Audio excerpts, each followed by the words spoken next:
In the novel Cutting for Stone by Abraham Burgess, the loving spirit of Sister Mary Joseph Price is constantly called upon by the characters during moments of crisis. Sister Joseph is a significant character in the novel because her contribution is constantly implied in most of the events, making her remarkable in the lives of many characters. For instance, the love she had for her children and Dr. Stone led to the continuity of the situations which further developed the plot. For 7 years, Sister Mary Joseph Price worked beside Dr. Stone.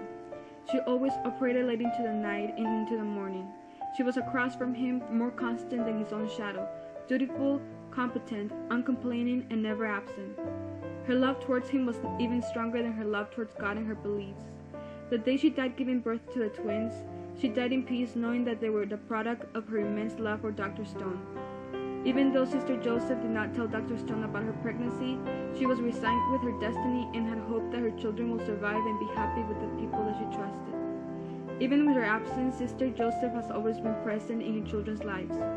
Shiva and Marion Price. When the twins were born, there was no doubt that Sister Mary Joseph Price was very much somehow with them, not only in their physical appearance but also in the way they acted.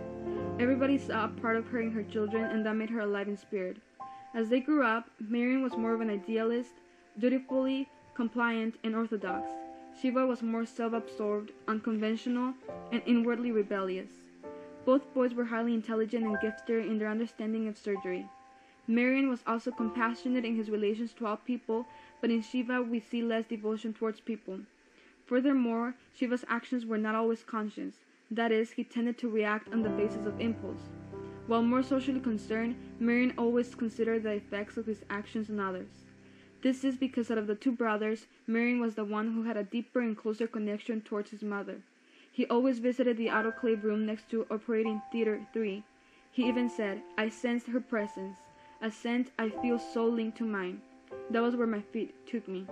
Marion's anguish of him being in total solitude diminished with the sole idea that Hema and Gosh would never disappear. It was an inconsequential fantasy, not knowing how his biological parents looked like or how they were, but he always had hope they would always somehow come back into his life. In Burgess's novel, not only does he emphasize the love and deception of Sister Joseph, but he also mentions how she touched the lives of many characters. As readers, we underestimated Sister Joseph's mixed feelings towards her beliefs and her love for Thomas Stone. She suffered for such a long time and was in a constant struggle to do what was right and what she felt was right. She somehow had hoped that her children would be happy even if it meant that she was not going to be there to watch them grow.